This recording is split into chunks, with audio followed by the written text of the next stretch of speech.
Contexto Geral entrevista o Procurador da República, Alessander Salles.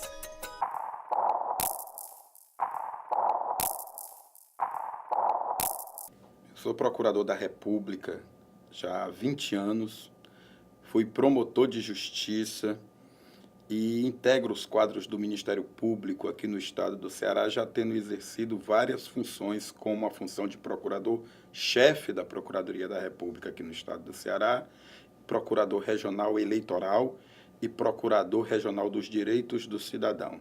Sou formado pela Universidade Federal do Ceará e sou professor da Universidade de Fortaleza em seus cursos de graduação e de pós-graduação. Concluo agora um doutorado em meio ambiente e desenvolvimento na Universidade Federal do Ceará.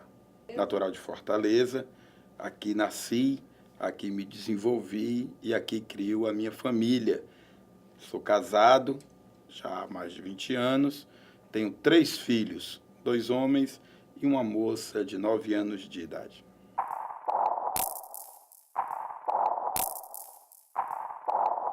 É difícil para o cenário político brasileiro avaliar com isenção a Operação Lava Jato.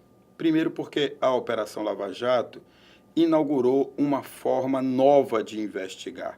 E essa nova forma de investigar trouxe para o cenário jurídico brasileiro uma figura jurídica nova, que é a figura da colaboração premiada. Somente a partir das colaborações que foram realizadas por pessoas envolvidas nesta operação é que a Operação Lava Jato conseguiu chegar a provar fatos relevantes e que demonstram um verdadeiro saqueamento dos cofres da maior empresa do país, a Petrobras.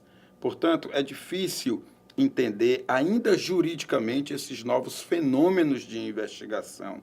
A sociedade não entende bem, o mundo jurídico não entende bem e a classe política, acostumada a não ser incomodada com as investigações até então realizadas, está perplexa porque vê a cada dia as investigações avançarem sobre seus atos. A classe empresarial, por sua vez, que também nunca experimentou investigação tão contundente e invasiva e tão eficiente em seus resultados, também está perplexa, porque não consegue entender como isso aconteceu de um momento para o outro. As técnicas de investigação foram alteradas, todo esse cenário investigativo hoje conta com procuradores da República e policiais federais coligindo provas e submetendo à atuação rápida e expediente de um juiz federal que faz com que as suas decisões sejam tomadas no menor tempo possível. Portanto, são fatos rápidos que vão se somando, se avolumando e passam então a formar um conjunto de prova muito consistente. Não há nenhum tipo de perseguição. A Operação Lava Jato está investigando um fato determinado. O fato determinado envolve malversação de dinheiro de uma empresa pública estatal, num período de tempo também determinado. E esse período de tempo corresponde ao exercício do poder político por um partido ou por alguns partidos e com alguns partidos aliados que estão hoje no governo.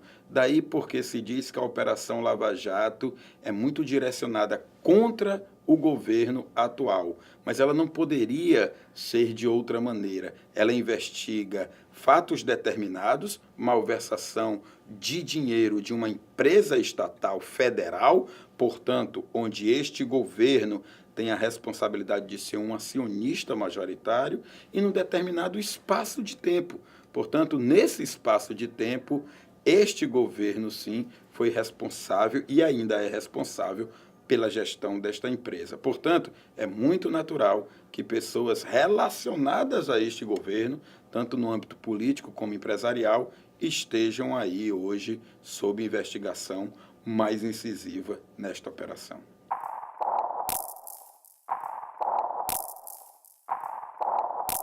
O povo tem motivos para acreditar que é possível melhorar o combate à corrupção no país. No entanto, o povo não pode se iludir que o combate à corrupção no país vai ser efetivamente resolvido com a Operação Lava Jato. É importante lembrar para a sociedade que, enquanto nós estávamos apurando o caso do Mensalão, e, portanto, enquanto o Supremo estava aplicando as penas para aqueles que foram condenados no Mensalão, outras pessoas estavam desenvolvendo atos de corrupção na Lava Jato a pleno vapor. Portanto, o caso Mensalão não inibiu a corrupção que depois veio a eclodir na Operação Lava Jato. O que nós precisamos para combater a corrupção no país é mudar o sistema e não apostar em operações específicas. As operações específicas continuarão a ser realizadas. No entanto, sem uma alteração do sistema, nós vamos continuar a ter um elevado grau de corrupção. É como se um sistema fosse um sistema cancerígeno. Ele gera diversos tumores. Alguns são tratados como Operação Lava Jato, mas tão logo um tumor é tratado, outro surge. Portanto, ou nós mudamos o sistema, ou então nós vamos continuar com esse elevado grau de corrupção. E nesse sistema que incentiva a corrupção, a impunidade tem um papel determinante. A corrupção, na verdade, corresponde a uma elevada carga de monopólio do poder decisório, somado a uma alta discricionariedade no exercício desse poder, numa ambiência em que nós não temos nenhum tipo de controle mais efetivo, nem transparência, nem responsabilização pelos atos ilícitos praticados. Portanto, se nós trabalharmos bem esses elementos, se nós diminuirmos a concentração de poder, se nós diminuirmos a discricionariedade do poder decisório e se nós aplicarmos uma dose maior de transparência e de responsabilização, nós iremos conseguir diminuir a corrupção. Nós iremos mudar o sistema. Nós, do Ministério Público, e todas as investigações que são feitas com os nossos parceiros, Polícia Federal, Receita Federal, COAF, nós temos a nítida noção de que nós não vamos corresponder às esperanças que o povo brasileiro deposita na nossa atuação, que é de livrar o país da corrupção a partir de casos concretos. Nós só vamos livrar o país desse elevado grau de corrupção a partir de uma mudança sistêmica, a partir de uma alteração em vários pontos do sistema jurídico brasileiro, que é muito frágil para conter a corrupção. A corrupção é um crime muito, mas muito racional. O agente que vai cometer um ato de corrupção, ele faz um sopesamento, ele verifica quais são os ganhos que ele vai obter e ele verifica também a probabilidade da efetiva punição ser aplicada. O nosso sistema é um sistema que garante um ganho significativo para o agente corrupto, mas não dá, em contrapartida, uma possibilidade efetiva de punição. Nesta perspectiva, a corrupção cresce consideravelmente. É preciso mudar o sistema. O Ministério Público Federal tem propostas de alteração do sistema. São propostas reais, são propostas concretas, que já foram testadas em outros sistemas jurídicos. Se nós não avançarmos nesse sentido, se nós não dermos esse passo seguinte, que é a alteração de regras do sistema de combate à corrupção, nós vamos continuar de escândalo em escândalo. Nós vamos continuar tratando tumores individualmente, sem, no entanto, conseguirmos mudar o centro produtor desses tumores, ou seja, o sistema que é, por natureza, corrupto, indutor da corrupção, na medida em que garante impunidade para aqueles que cometem esses atos ilícitos.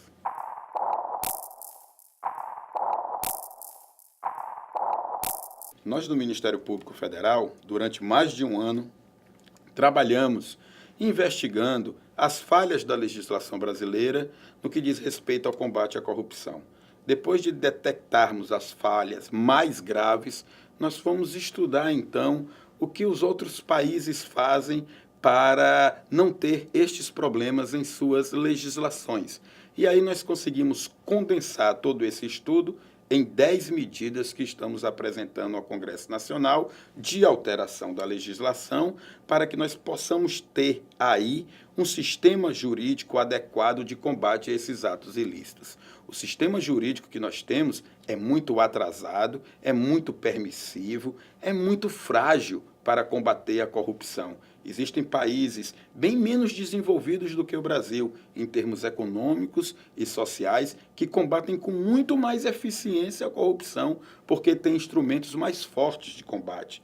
Portanto, essas 10 medidas não foram idealizadas pelo Ministério Público.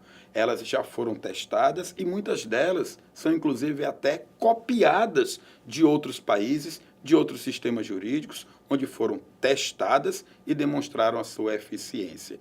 Nós esperamos agora convencer a sociedade brasileira de que essas 10 medidas são boas, são medidas que devem ser adotadas para o combate à corrupção. E aí receber o apoio da sociedade brasileira com 1,5 milhão de assinaturas para que essas medidas possam tramitar como projetos de lei de iniciativa popular. Se isto for feito e se essas medidas forem, ao final, aprovadas pelo Congresso Nacional, o Ministério Público e as demais instituições de controle da corrupção poderão agora trabalhar com instrumentos mais efetivos de controle.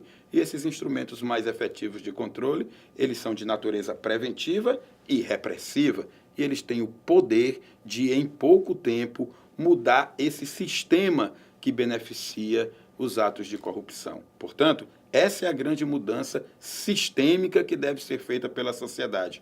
Apoiar essas medidas para que elas se tornem leis. E aí, exigir que o Ministério Público, agora com esse arsenal mais forte de combate à corrupção, consiga desenvolver as suas missões constitucionais de colocar essas medidas em prática. Aí sim, nós estaremos em condição de responder aos anseios da sociedade. Hoje não.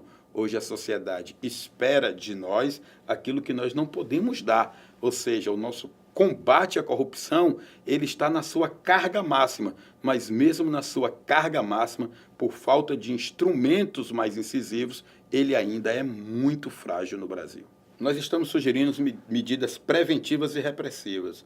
Na prevenção, nós estamos sugerindo que 20% de toda a verba de publicidade institucional seja canalizada para campanhas educativas de combate à corrupção. Nós estamos também prevendo testes de integridade para os agentes públicos, ou seja, testes corriqueiros, simulando situações de corrupção, para ver se o agente público está permeável ou não àquela situação. E aí, se ele for detectado, se ele for, na verdade, responder afirmativamente a isso, ele poderá, inclusive, perder o cargo. Nós estamos também estabelecendo aí a necessidade de proteger as pessoas que denunciam ao Ministério Público ou à polícia atos de corrupção. Essas pessoas não têm proteção hoje na nossa legislação e nós queremos proteger a identidade dessas pessoas até que os processos respectivos possam estar encerrados. No campo repressivo, são muitas medidas que nós estamos propondo, mas algumas são muito importantes, como, por exemplo, a criminalização do enriquecimento ilícito. Por incrível que pareça, no Brasil, uma pessoa possuir um patrimônio 10, 20, 30 vezes superior à sua renda não é crime, ou seja, deveria haver uma tipificação penal, uma criminalização para esse tipo de conduta. Se a própria pessoa, titular do patrimônio, não tem como provar a licitude do seu próprio patrimônio, não há outra conclusão a não ser que esse patrimônio foi adquirido de forma ilícita. Nós estamos propondo também, para equilibrar a balança do custo-benefício nos atos de corrupção, que todo o produto do crime proveniente da corrupção seja perdido, ou seja, que o Estado possa expropriar todo o produto do crime, porque senão, se isso não for feito, muitas pessoas hoje até admitem ficar presas se puderem usufruir da riqueza que obtiveram de forma absolutamente ilícita. Também propomos a criminalização do Caixa 2, que é para evitar que esta corrupção possa resultar em benefícios políticos eleitorais. Também estamos propondo uma reformulação em todo o nosso sistema de processo penal, ou seja, o nosso processo penal é muito lento, muito demorado, geralmente essas esses crimes prescrevem rapidamente e, portanto, nós não podemos mais admitir essa infinidade de recursos que nós temos na nossa legislação até que alguém venha cumprir pena por crime de corrupção. Nós também estamos propondo algo muito sério. É preciso que todo mundo tenha a nítida noção de que a corrupção é um crime que mata e mata muitas pessoas. A corrupção mata quando você vai a um hospital e não tem atendimento, porque o dinheiro necessário para a ampliação desse hospital ou para dar conta dessa demanda foi desviado e não foi aplicado ali naquele hospital. Quando você precisa de um medicamento e o medicamento não foi comprado, porque o dinheiro para a aquisição daquele medicamento foi desviado e aí você acaba morrendo. Quando você sofre um acidente numa estrada que está cheia de buracos, mas que o dinheiro para a pavimentação já foi repassado e foi desviado, não sendo aplicado na melhoria daquela estrada. E aí as pessoas acabam morrendo. Portanto, nós temos que ter a noção de que a corrupção também é um crime grave, porque mata pessoas e mata muitas pessoas. Então, nós estamos propondo um aumento das penas. Hoje, o crime de corrupção no Brasil tem uma pena mínima de 2 anos, uma pena máxima de 12 anos. A pena máxima de 12 anos é uma pena significativa, mas, historicamente, no Brasil, há uma aplicação, em quase todos os casos, de uma pena mínima de 2 anos, que é muito pequena. A pessoa não vai para a prisão, vai cumprir a pena em casa, num regime semiaberto. Essa pena geralmente se acaba na prescrição. Nós estamos propondo uma pena mínima de 4 anos, que já gera uma condenação em prisão, e uma pena máxima de 25 anos de prisão pela gravidade da corrupção, que também mata e que, portanto, deve ter uma pena muito severa. E, por fim, nós estamos propondo que o crime de corrupção, a partir de R$ 100.000, seja tratado como crime hediondo, não permitindo uma progressão tão rápida de regime de cumprimento da pena, a partir desse mesmo pressuposto de que o crime é grave, que as consequências são nefastas para a sociedade e que muitas pessoas acabam morrendo por conta da corrupção ou tendo diminuído significativamente as suas possibilidades de melhorar de vida numa escola que não melhora nunca, numa escola que não educa as pessoas. Portanto, nós achamos que a corrupção é um crime muito grave e nós achamos que a nossa legislação trata a corrupção como um crime banal, como um crime muito simples. Isso precisa ser alterado, esse conjunto de medidas precisa ser aprovado para que nós comecemos um combate mais efetivo à corrupção no nosso país.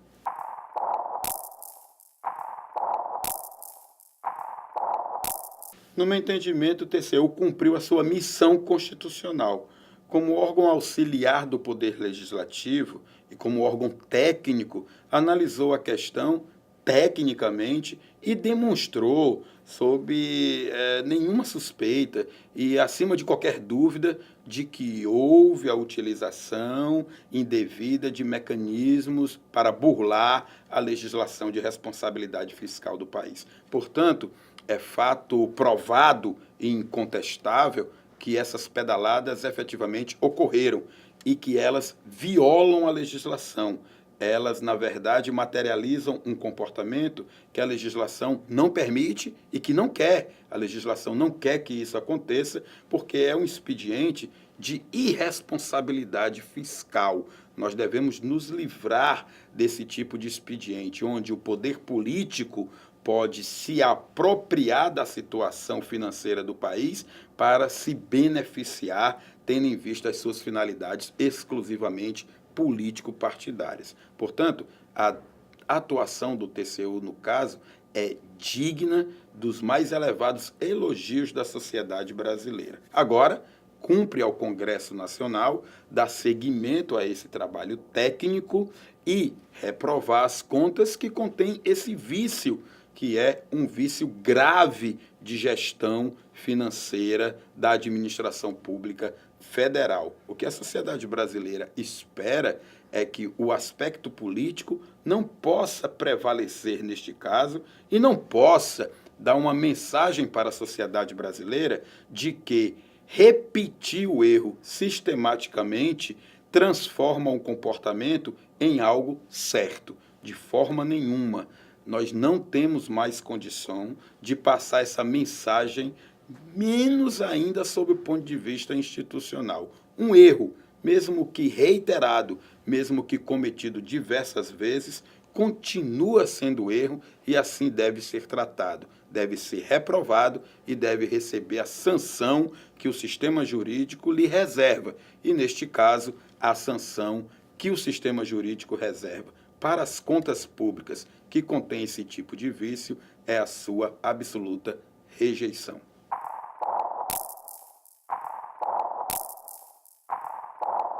O sistema de nomeação, que é feito a partir da confiança de quem nomeia, com o preenchimento de alguns requisitos constitucionais, deve ser objeto de um profundo debate na sociedade brasileira. O sistema é muito frágil, o sistema tem pouca exigibilidade e muito pouco controle. Nos tribunais de contas, seja dos municípios, dos estados ou no Tribunal de Contas da União, as vagas que são destinadas às representações políticas do Congresso Nacional e das Assembleias Legislativas são ocupadas, em regra, por ex-parlamentares. As vagas não são destinadas com exclusividade a ex-parlamentares. As vagas são destinadas a indicações do parlamento, mas o parlamento deve ter um procedimento objetivo para selecionar as pessoas mais preparadas tecnicamente e as mais dotadas de independência para o exercício desse cargo. Ou seja, é responsabilidade da Casa Legislativa, substituindo o povo, ou seja, substituindo a sociedade, indicar para um órgão de controle quem tem a aptidão de controlar, ou seja, a capacidade técnica para fazê-lo e, além disso, que é essencial, a independência para contrariar governantes, para contrariar segmentos fortes do Estado que descumprem a legislação. As nomeações, elas são absolutamente políticas em sua grande maioria e elas retiram legitimidade dessas cortes de contas. As cortes de contas devem se impor pelo seu rigor técnico, nunca pela sua natureza política. Portanto, é preciso dotar essas cortes de mais pessoas preparadas tecnicamente e com independência. As piores nomeações, as piores indicações partem do Poder Legislativo. O Poder Legislativo tem, historicamente, reservado os lugares nesses tribunais de contas para políticos que estão em final de carreira política. Portanto, são aqueles que não conseguem mais obter do povo diretamente a legitimidade para exercer uma parcela de poder e acabam recebendo de forma indireta a nomeação para exercer um poder que, se tivesse que ir buscar nas eleições diretamente do povo, não receberiam. Portanto, é preciso que a sociedade exija maior transparência e cuidado técnico nessas nomeações. Aí, cada casa legislativa, me parece, deve estabelecer um regramento, como eu disse, objetivo e que tenha por finalidade priorizar o preparo técnico e a independência do indicado. Não podemos mais fazer com que o procedimento seja apenas um procedimento formal para legitimar o ex-parlamentar que já está escolhido por critérios políticos.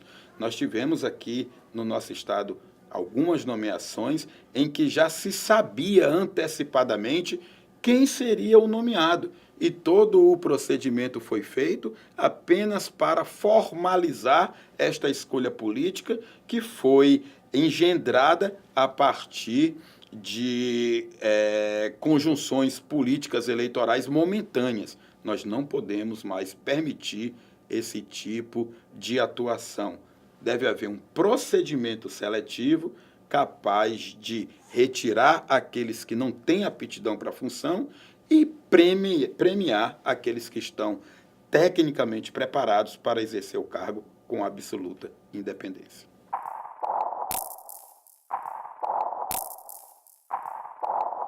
Esses bancos são bancos de fomento. Eles foram criados não para atuar comercialmente, mas para fomentar o desenvolvimento do país ou de determinadas regiões do país. São formados, ou seja, suas linhas de crédito são alimentadas por recursos públicos, recursos que são retirados de toda a sociedade brasileira. Portanto, é preciso ter um controle muito grande sobre esses fundos que acabam sendo desviados, muitos com nítida intenção política eleitoral e para enriquecer determinados segmentos da sociedade. Aqui no estado do Ceará nós temos investigações muito fortes e incisivas com relação ao Banco do Nordeste, que tem sede aqui na nossa cidade de Fortaleza. O que se demonstra é que há uma apropriação política dos cargos de direção desses bancos. Ou seja, esta ingerência, esta apropriação política acaba fazendo com que as decisões atendam muito mais a interesses políticos, eleitorais, partidários, do que a interesses de desenvolvimento da região. Muitas investigações já demonstraram isso. Entra governo, sai governo, muda a linha programática do partido que está no poder, mas todos eles acabam se apropriando dessas estruturas para a satisfação de seus próprios interesses. Portanto, é preciso sempre estar em permanente investigação com relação a essas instituições, porque elas sempre derrapam quando tomam suas decisões, muito mais para o viés político do que para o viés técnico. São instituições que têm uma estrutura técnica de altíssima qualidade. No entanto, a sua direção fica aí sempre permeada por indicações de natureza política, partidária. Isso precisa acabar e o Ministério Público ver com muito cuidado essas instituições. Eu posso até dizer que são as instituições que mais preocupam o Ministério Público hoje em dia pelo elevado grau de ingerência política que elas experimentam.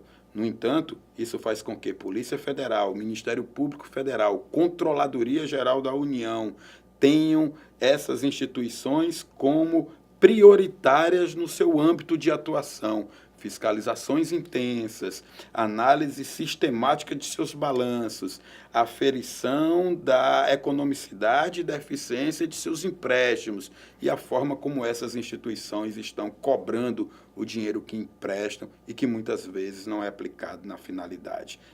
Aqui no Banco do Nordeste, por exemplo, a instituição deveria fomentar o crescimento da região.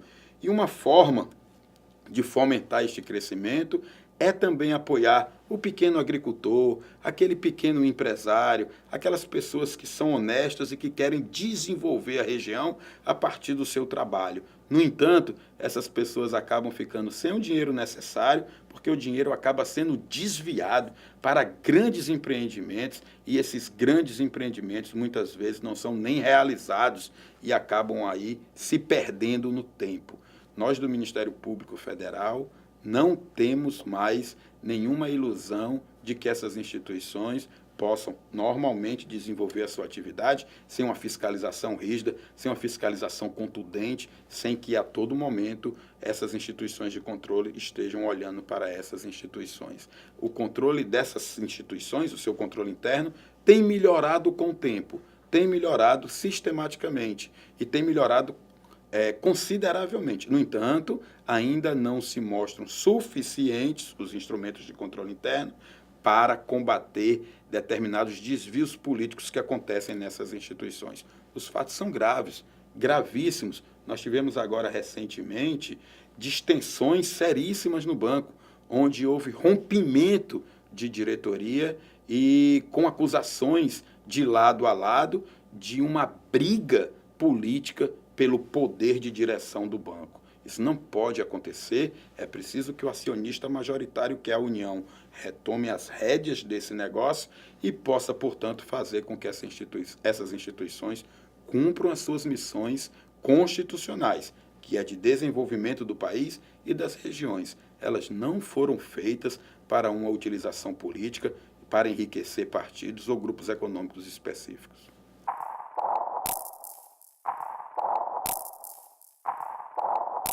um dos elementos decisivos para o elevado grau de corrupção do Brasil é a falta de transparência.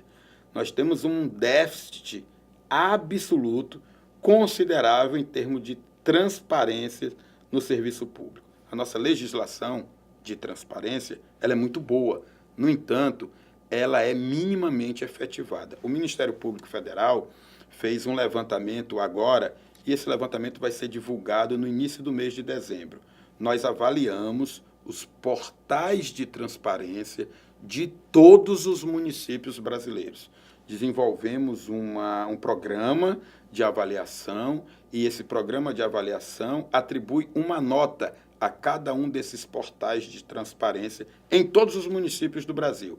Esse resultado vai ser divulgado e nós vamos saber qual é o município que tem mais transparência, qual é o município que tem menos transparência. Nós vamos saber em que grau de transparência estão esses municípios. Portanto, essas informações que são disponíveis para o público, elas não chegam ao público e, portanto, ficam escondidas, fechadas, elas acabam por esconder muitos desvios de gestão, que é o caso, por exemplo, de não se ter acesso a gastos de cartão corporativo, por exemplo, a não ter acesso a gastos corriqueiros da gestão para a manutenção das estruturas do Estado, o que acontece sistematicamente, tanto em prefeituras como em governos estaduais e federais. Não se sabe quanto se gasta na manutenção de verdadeiros palácios para a manutenção de governos. Então, é preciso ter uma transparência praticada realmente. Em termos legais, nós temos uma lei muito avançada, mas é preciso fazer com que essa lei tenha aplicabilidade real, que ela possa se concretizar. Essa é a luta do Ministério Público. O primeiro passo é esse, é mostrar o grau de transparência que nós temos hoje no Brasil. Isso vai ser demonstrado e eu posso adiantar, o resultado vai ser caótico. Nós vamos verificar que quase todos os municípios do Brasil, desde o município mais simples do interior do Norte ou do Nordeste, até os municípios mais ricos do Brasil, não têm transparência na sua gestão. O mesmo acontece com governos, sejam governos estaduais de estados ricos, sejam governos estaduais de estados não tão privilegiados economicamente. Portanto, no Brasil, nós temos uma cultura de que a transparência não é algo que nós devemos praticar no dia a dia, na gestão dos negócios públicos. Isso tem que acabar. A mentalidade tem que mudar. Sem transparência, a corrupção cresce muito. Elevar a transparência é um bom mecanismo de controle da corrupção.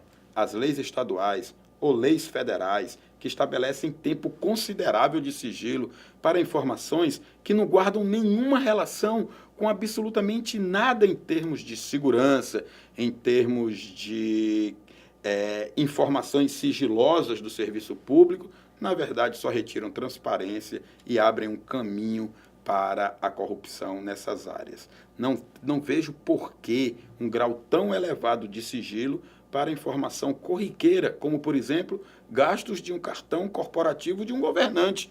Eu quero crer que o governante esteja usando um cartão corporativo para satisfação de suas despesas diárias e devidas. Por que, então, essa informação teria que ser sigilosa durante todo o governo? Não há segurança nenhuma em jogo, não há nada que justifique esse tipo de comportamento. Portanto, a transparência tem que ser trabalhada no Brasil. Nós temos que sair do plano normativo para a concretização dessas leis, senão de nada vai adiantar a nossa luta de combate à corrupção, enquanto as pessoas puderem, pelo exercício do poder, esconderem seus próprios gastos pessoais.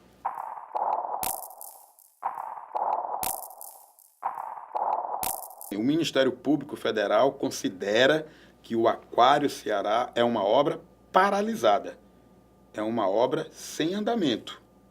E o Ministério Público Federal faz 2 questionamentos sérios a esta obra. O primeiro é de ordem ambiental. Nós não admitimos que um equipamento desta magnitude, que capta água no mar e devolve água para o mar, não possa interferir no meio ambiente costeiro. Nós queremos um licenciamento muito mais criterioso e muito mais sério. O segundo questionamento é muito mais forte, é muito mais contundente.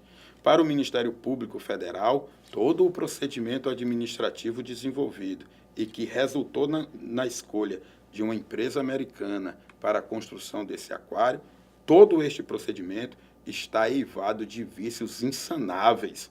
Foram praticados atos que tinham por finalidade direcionar esse procedimento para esta empresa vencedora. Portanto, não houve efetiva competição, houve uma inexigibilidade de licitação quando era caso de efetiva competição. Muitas empresas constroem aquário no mundo, elas podiam competir por um preço melhor para o Estado. Esta empresa, no entanto, foi selecionada previamente e todos os atos foram desencadeados apenas para dar ensejo a esta escolha que foi feita por critérios outros que não o critério da melhor técnica ou do melhor preço. Está sendo apurado, isso já consta de ação do Ministério Público.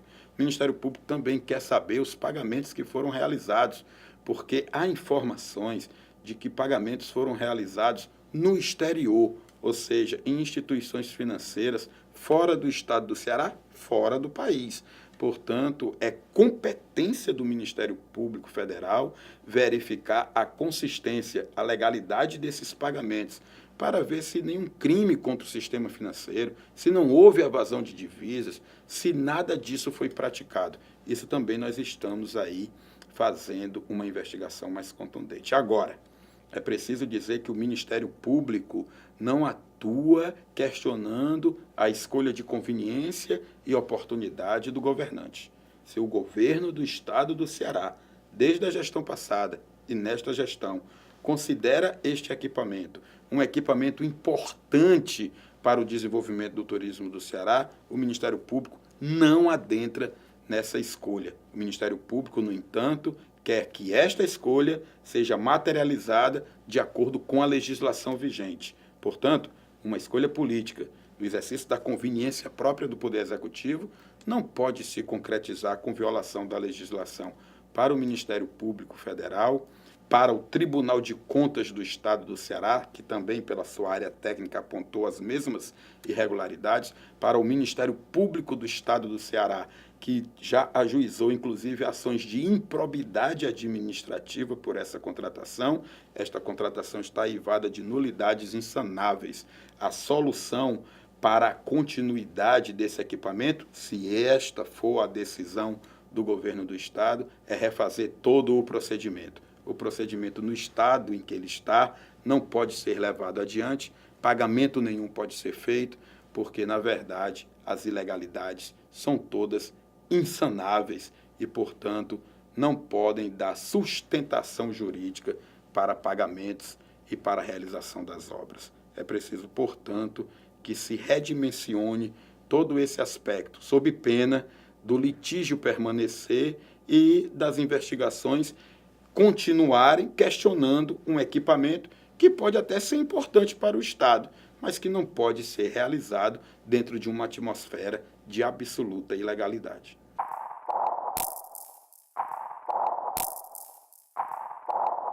Com relação ao VLT, o Estado do Ceará ficou repetindo que o VLT seria um equipamento necessário para ser utilizado durante a Copa do Mundo de 2014.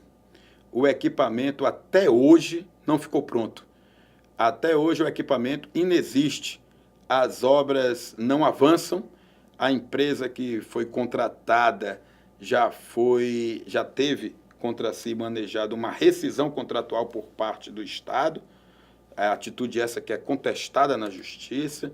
E as pessoas que estão no raio de desenvolvimento desta obra não foram devidamente desapropriadas e muitas delas já tiveram até danos significativos, porque foram desalojadas sem que a obra tenha aí seguido seu rumo normal. Eu sempre disse nos questionamentos que fiz com relação a esta obra, que esta obra não tinha nenhuma relação com a Copa do Mundo, como se provou logo em seguida. Sempre foi dito que essa obra jamais ficaria pronta para a Copa do Mundo, como de fato não ficou. E sempre se disse que há muito questionamento sobre a eficiência dessa obra, se ela tem potencialidade para melhorar de forma significativa a mobilidade urbana da cidade de Fortaleza, ou se não existiriam outras alternativas mais viáveis e mais baratas para isso. O fato é que se trata de uma obra inacabada, causando prejuízos significativos para o erário estadual e para as pessoas que já foram atingidas. As desapropriações foram paralisadas porque a obra não avança. Aquelas pessoas que já foram desalojadas, algumas conseguiram uma residência, que foi dada como compensação. Outras estão ainda em aluguel social. O valor do aluguel social está hoje absolutamente defasado. Tem muita gente que não consegue nem renovar esse aluguel, porque o valor que o Estado paga é absolutamente defasado e essas pessoas já sofreram um prejuízo considerável. A remoção e a realocação dessas pessoas é muito lenta, hoje é praticamente paralisada.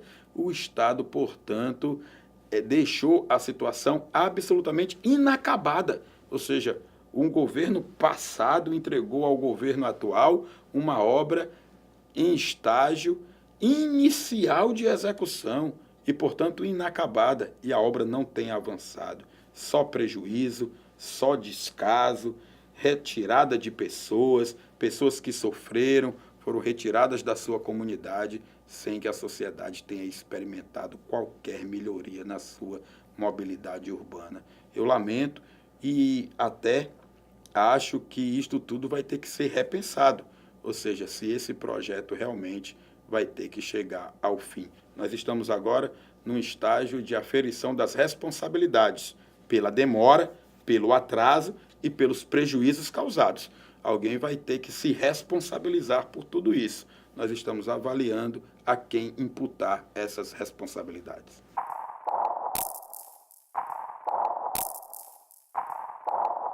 Não acredito.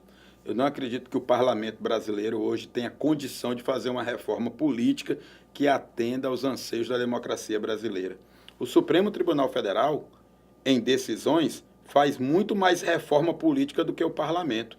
O Supremo Tribunal Federal já proibiu o financiamento privado de campanhas e agora, recentemente, proibiu as doações ocultas a partidos políticos, aquelas doações que são feitas só ao partido e depois o partido é que decide qual candidato que vai receber esta doação.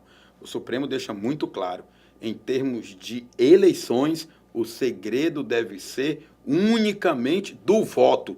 Todo o resto deve estar sujeito à regra de transparência e não de segredo. Portanto, eu não acredito que essas reformas que são fundamentais para o aperfeiçoamento da democracia brasileira possam vir nessa legislatura, já para as próximas eleições. O que eu acredito é que o Supremo Tribunal Federal vai estabelecer limites maiores para as próximas eleições, principalmente em termos de financiamento das campanhas. Agora, unificar eleições, unificar mandatos, acabar com a reeleição, que é uma medida clamada pela sociedade brasileira, tudo isso vai exigir ainda um amadurecimento do nosso Congresso Nacional. O nosso Congresso Nacional hoje não tem clima, muito menos legitimidade política para fazer uma reforma desta densidade. É preciso, portanto, que esperemos passar essa crise política para que o Congresso possa recobrar da sociedade brasileira um mínimo grau de confiança para tocar em questão tão delicada e tão cara ao nosso regime democrático, que é a reforma política que todos nós esperamos. E o que é que nós esperamos? Eleições limpas, livres da influência do poder econômico. É isso que nós esperamos. Esperamos também uma igualdade. Não é possível que nós continuemos a ter campanhas eleitorais onde um determinado partido quase que monopoliza o tempo de propaganda gratuita e partidos nanicos fazem negociação com o tempo que tem na TV para aumentar esse tempo de partidos maiores. Esta regra tem que ser alterada, tem que haver maior igualdade. Não é possível continuarmos nesse sistema. Nós devemos acabar com a reeleição. Reeleição claramente demonstrou ser absolutamente perversa para o nosso sistema, ou seja, um primeiro mandato, o exercício do primeiro mandato é voltado única e exclusivamente para se conseguir o segundo. Isso não pode ser feito, ou seja, nós não podemos submeter a gestão pública a esse tipo de expediente. Portanto, essas reformas devem vir, essas reformas virão um dia, porque a sociedade brasileira tem ficado mais exigente, menos tolerante a esse tipo de desvirtuamento. Elas virão, o Congresso responderá ao que a sociedade quer. No entanto, não acredito que isso possa ser feito nessa legislatura, pela perda significativa do grau de legitimidade que essa legislatura tem hoje perante a sociedade brasileira.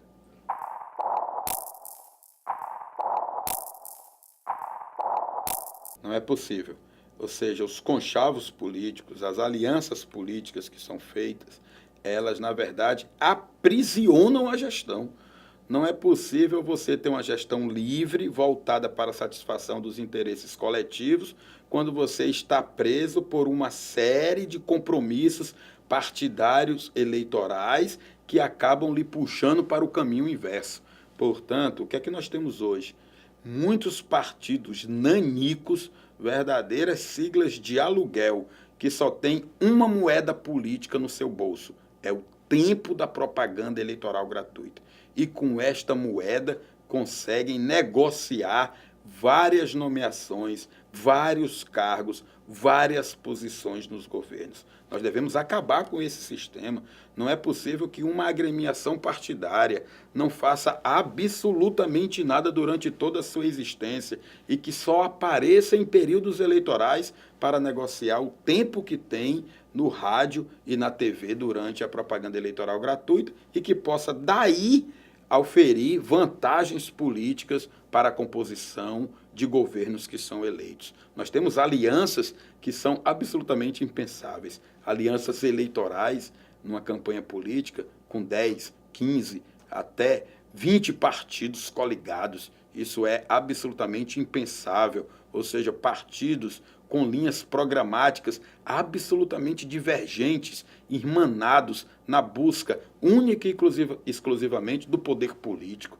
Isso descaracteriza o sistema partidário, isso retira a identidade ideológica desses partidos e a sociedade fica, então, sem perceber para que caminho essas coligações estão se dirigindo. Portanto, nós devemos acabar com essa salada partidária.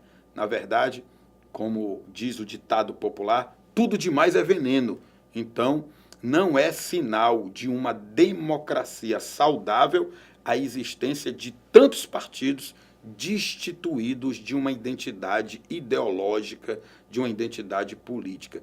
Isso não é um elemento que define uma democracia forte. Uma democracia forte é definida com partidos ideológicos, com linha política definida e que, portanto, seguem esses programas que estabelecem. Não se faz democracia a partir da junção ou do agrupamento, simples agrupamento de várias agremiações partidárias que lutam única e exclusivamente para chegarem ao exercício do poder. Não é possível que a sociedade brasileira conviva muito mais tempo com essas sérias distorções, reformulando a propaganda eleitoral gratuita, estabelecendo igualdade entre os participantes. Essa moeda de troca é retirada do bolso desses partidos nanicos e eles, naturalmente, deixarão de existir. Eles perecerão. Eles só existem hoje para fazer essa troca de tempo de propaganda por posições políticas no possível governo eleito.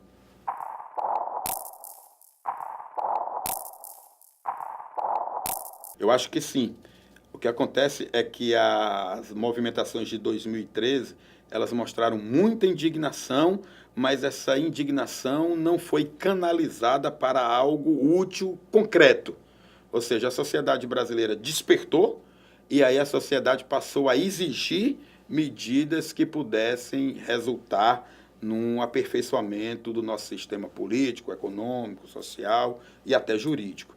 Isso foi muito importante. A sociedade brasileira, a partir dessas movimentações de 2013, continua alerta. Ou seja, o grau de tolerância aos atos de corrupção diminuiu consideravelmente. A sociedade brasileira já trata dessas questões com uma responsabilidade bem maior. O que nós devemos fazer agora é canalizar essa intolerância, canalizar essa movimentação da sociedade para algo concreto, para que isso resulte em algo real, concreto e que possa ter eficiência na melhoria do nosso sistema político, econômico e social. E aí é isso que eu digo. O Ministério Público Federal está entregando à sociedade brasileira algo concreto e que nós entendemos que vale a pena lutar. Ou seja, nós estamos entregando essas 10 medidas de combate à corrupção e a movimentação da sociedade brasileira pode se dar, neste momento, sobre essas medidas. Nós podemos canalizar muito da nossa indignação para transformar essas medidas em lei. Ou seja, seria um movimento que mostraria que o gigante continua acordado, mas agora muito mais consciente e transformando a sua força em algo concreto e real para a sociedade. Devemos canalizar essa força com um objetivo, e esse objetivo me parece ser hoje o maior objetivo da sociedade brasileira: a luta contra a corrupção, a construção de um sistema capaz de frear esses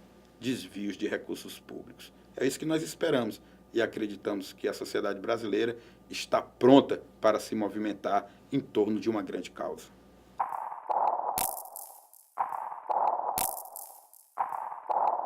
Há 20 anos que eu integro o Ministério Público Federal e posso dizer que a cada dia que passa o meu ânimo se renova nas iniciativas que nós temos em conjunto com a sociedade para melhorar a vida de todos os brasileiros. Se renova em fazer parte de uma instituição de vanguarda e que não tem medo de ir para o cenário externo, ou seja, de sair de seus muros e de colocar a sua atuação à prova da sociedade e de dar a esta sociedade possibilidades efetivas de melhorar o país. Portanto, se você que está aí me ouvindo, que me deu a atenção neste tempo do programa e que ficou pensando, puxa vida, mas eu não acredito que mais nada possa ser feito para melhorar essa realidade, eu lhe digo o seguinte: não se torne um cético, não compre essa tese.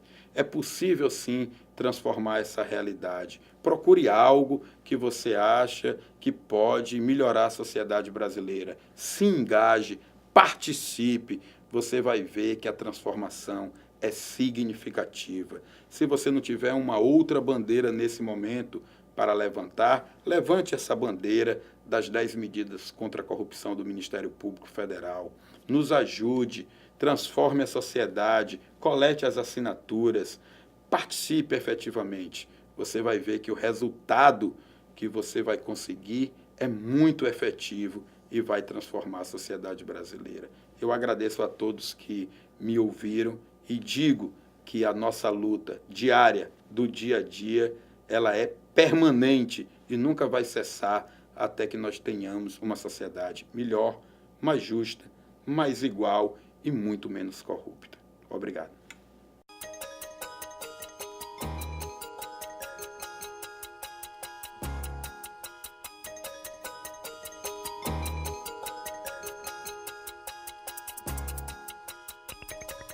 Contexto Geral entrevistou o Procurador da República, Alessander Salles.